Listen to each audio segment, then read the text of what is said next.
You need to implement heart rate zone training if you want to drastically improve your endurance and speed.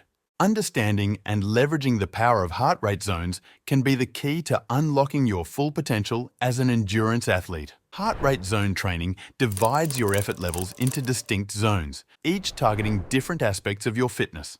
Applying it properly in your training is the key to improved endurance, increased speed, efficient fat burning, and reduced risk of injury or overtraining.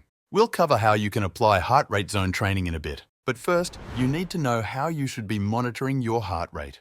How you monitor your heart rate can significantly affect the accuracy of the data you're relying on. There are two primary ways to monitor your heart rate.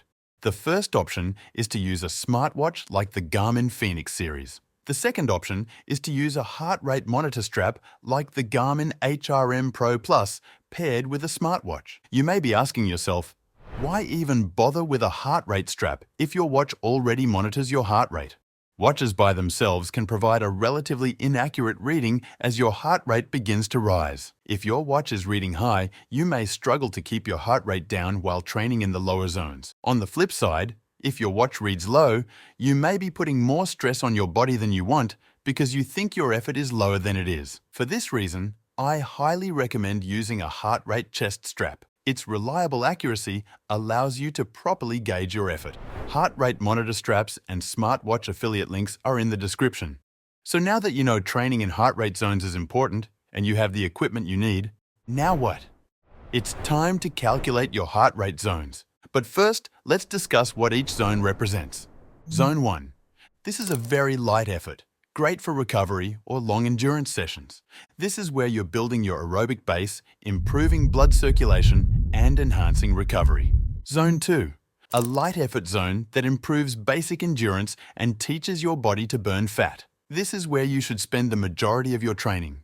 Some common pitfalls happen right in here between Zone 2 and Zone 3. We'll get to those shortly.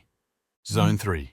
Here, you're enhancing your aerobic capacity without overtaxing your system. This zone is typically used for sharpening and race-specific training. Zone 4. A high-intensity zone that improves your speed and anaerobic capacity. This zone increases your maximum performance capability. Zone 5. Used sparingly, these efforts increase your maximum power and speed.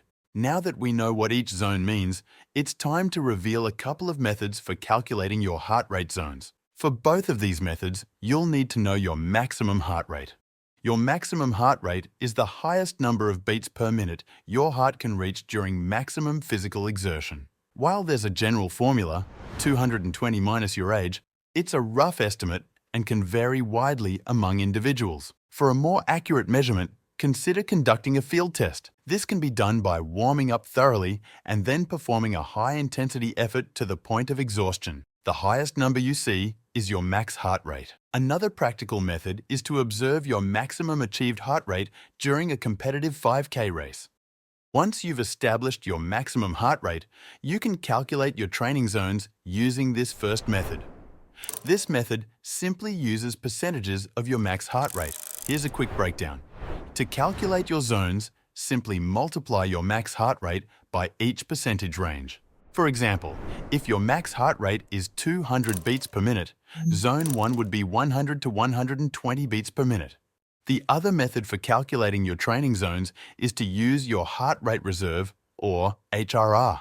This method offers a more personalized approach, as it factors in both your fitness ceiling and baseline. Your heart rate reserve is the difference between your maximum and resting heart rate. Finding your resting heart rate is easy. Fitness watches typically have your resting heart rate data available. Alternatively, you can find your resting heart rate by measuring your pulse first thing in the morning before you get out of bed. A good average can be obtained by taking this measurement over several days and averaging the results.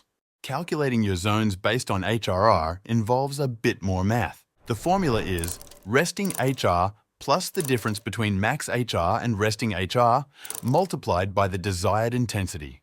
Simplified, this formula applies the prior intensity formula, but only to the range that your heart beats. Let's take a look at an example.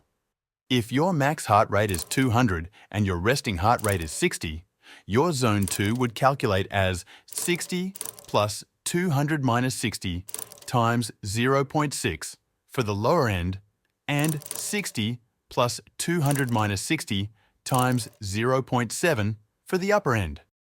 With a clear understanding of your heart rate zones and how to accurately monitor your heart rate during training, it's time to apply this knowledge to structure your training plan. One principle that perfectly complements zone-based training is the 80-20 rule. The 80-20 rule is a strategy embraced by many top coaches and athletes for its effectiveness in improving endurance and performance. The principle suggests that you should spend approximately 80% of your training time in the low-intensity zones, zones 1 and 2, and the remaining 20% in the high-intensity zones, zones 3 to 5. This approach is grounded in the idea that the majority of your training should be easy enough to allow for recovery and aerobic development, while a smaller portion is dedicated to high-intensity work that boosts your speed, strength, and anaerobic capacity. Applying the 80-20 rule with heart rate training ensures that your easy days are truly easy, keeping you predominantly in Zone 2, where you're enhancing endurance without overtaxing your body. A common pitfall in endurance sport training is the tendency to train in this no-man's land found between Zone 2 and Zone 3. It's a zone that feels comfortably hard and can give the illusion of productivity. But it's here where the lines of effective training can blur, leading to missed opportunities for proper training adaptations. Training in Zone 2 is designed to enhance aerobic capacity, improve endurance, and increase the body's efficiency at utilizing fat as a fuel source. It's a foundational element of endurance sport training, where the adage, "keep your easy sessions easy," applies. Easy sessions allow for recovery, adaptation, and preparation for the more intense training days. Creeping into Zone 3 when you're supposed to be in Zone 2 can disrupt this balance. Though Zone 3 has its place in training, spending too much time here when an easy session is intended doesn't provide the low-intensity benefits. Instead, it may lead to increased fatigue without proportional gains in aerobic fitness or endurance. This misplaced intensity can have a domino effect on your training week. The additional fatigue accumulated from unintended Zone 3 efforts means you might not fully recover for your high-intensity sessions. When it's time to keep your hard sessions hard, you may find yourself unable to hit the necessary intensities or volumes. The key takeaway is the importance of disciplined heart rate monitoring and adherence to your training zones. So, respect the zones. Keep your easy sessions easy, your hard sessions hard, and watch your performance soar. If you really want to ensure you're not overtraining, check out our video about what you can do to prevent burning out.